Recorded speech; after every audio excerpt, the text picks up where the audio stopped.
Hello guys, Radhe Radhe. ये मेरा first vlog है। हम घर की महिलाओं ने बनाया है प्रोग्राम बांके बिहारी मंदिर दर्शन का और गोवर्धन परिक्रमा करने का, क्योंकि सावन के महीने में गोवर्धन परिक्रमा का कुछ अलग ही महत्व है। तो हमने बच्चों को छोड़ा था पतियों की जिम्मेदारी पर और हम निकल आए अपनी यात्रा पर। हम लोग घर से 8 लेडीज़ थे। हम लोगों ने घर से ऑटो लिया, ऑटो से हम स्टेशन पहुंचे। स्टेशन से हमने मथुरा स्टेशन तक के लिए ट्रेन से गए। फिर स्टेशन से हम अगेन ऑटो में बैठ के बांके बिहारी मंदिर पहुंच गए। बांके बिहारी मंदिर हम पहुंचे 4 बजे, लेकिन बांके बिहारी मंदिर खुलना था 5:30 बजे। तो वहाँ भीड़, मंदिर ना खुलने की वजह से भीड़ भी काफ़ी थी। तो हम लोग लगे लाइन में खड़े खड़े हमने 1.5 घंटा पास करा। कुछ बातें बना के, कुछ फ़ोटोज़ खींच के, वीडियोज़ बना के हम लोग ऐसे ही 1.5 घंटा टाइम पास करते रहे। वहाँ पे बंदर था। बंदर कभी किसी का चश्मा लेके जा रहा था, कभी किसी का फ़ोन लेके जा रहा था। फाइनली हम पहुँच गए बांके बिहारी मंदिर के अंदर। बांके बिहारी मंदिर बहुत सुंदर सजा हुआ था और कान्हा जी की मूर्ति तो बहुत ही सुंदर लग रही थी। हम अंदर जाके हमने कान्हा जी के दर्शन करे। भीड़ भी बहुत थी। कान्हा जी के दर्शन हमें आराम से हो गए। हम लोग आगे पीछे हो गए थे, बट कोई दिक्कत नहीं थी। आराम से हम लोगों ने सभी ने दर्शन करे और हम लोग धीरे धीरे करके बाहर आ गए।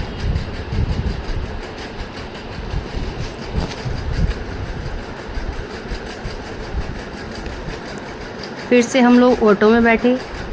ऑटो में बैठ के हम लोग पहुँचे गोवर्धन मंदिर। वहाँ से 28 किलोमीटर था।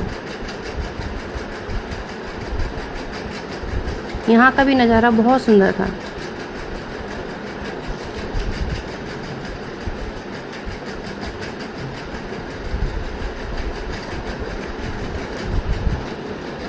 वहाँ से हमने लोकल रूम पे रुके। लोकल रूम पे हमने अपने बैग वगैरह रखे। हमने अपना खाना खाया। खाना खाने के बाद हम पहुँचे दान घाटी मंदिर। दान घाटी मंदिर में दर्शन करने के बाद वहीं से हमने अपनी बड़ी परिक्रमा स्टार्ट करी 9:30 बजे से। 9:30 बजे से हमने स्टार्ट करी परिक्रमा। हमने ज़्यादा जल्दबाजी नहीं करी, आराम से परिक्रमा करते रहे। परिक्रमा करने वालों की भी काफ़ी भीड़ थी, क्योंकि सावन का महीना था। गोवर्धन की परिक्रमा लगाने वाले काफ़ी लोग थे। तो हम लोगों ने धीरे धीरे हम लोग परिक्रमा लगाते रहे अपनी।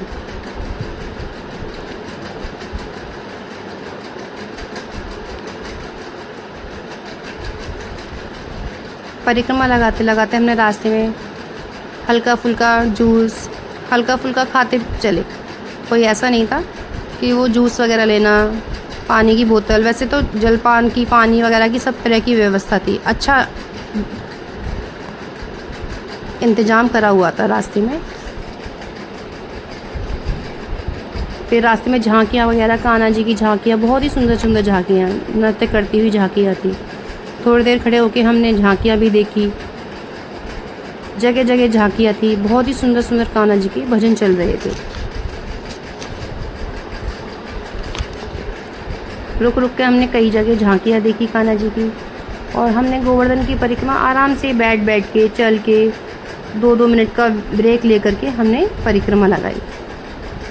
3.5 घंटे में हमने अपनी बड़ी परिक्रमा पूरी कर ली। फिर हम राधा कुंड पे पहुँचे। राधा कुंड पे थोड़ी देर आराम करा, पैरों को भी आराम दिया थोड़ी देर, जिससे कि माइंड भी फ्रेश हो जाए। वहाँ हमने पूजा पाठ करी, दिया जलाया। राधा कुंड पे भी काफ़ी भीड़ थी।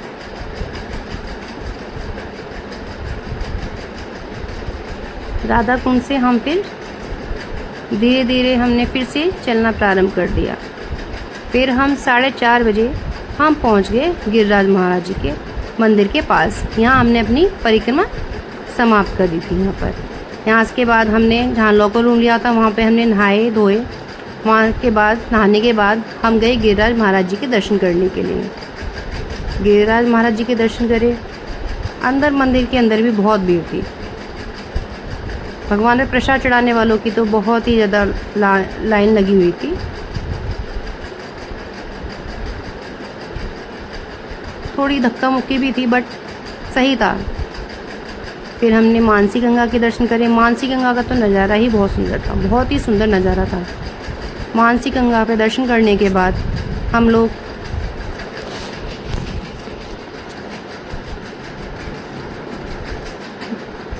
वापस आ गए। वापस आने के बाद हम लोगों ने चाय नाश्ता करा। चाय नाश्ता करने के बाद हमने फिर से ऑटो लिया। ऑटो लेने के बाद हम स्टेशन आए। स्टेशन से आने के बाद हम वापस अपने घर आ गए। परिक्रमा लगाने के बाद हम लोगों की हालत इतनी ख़राब हो गई कि पैरों से चलना मुश्किल हो गया। और वापस हम अपने घर आ गए। जय श्री कृष्णा।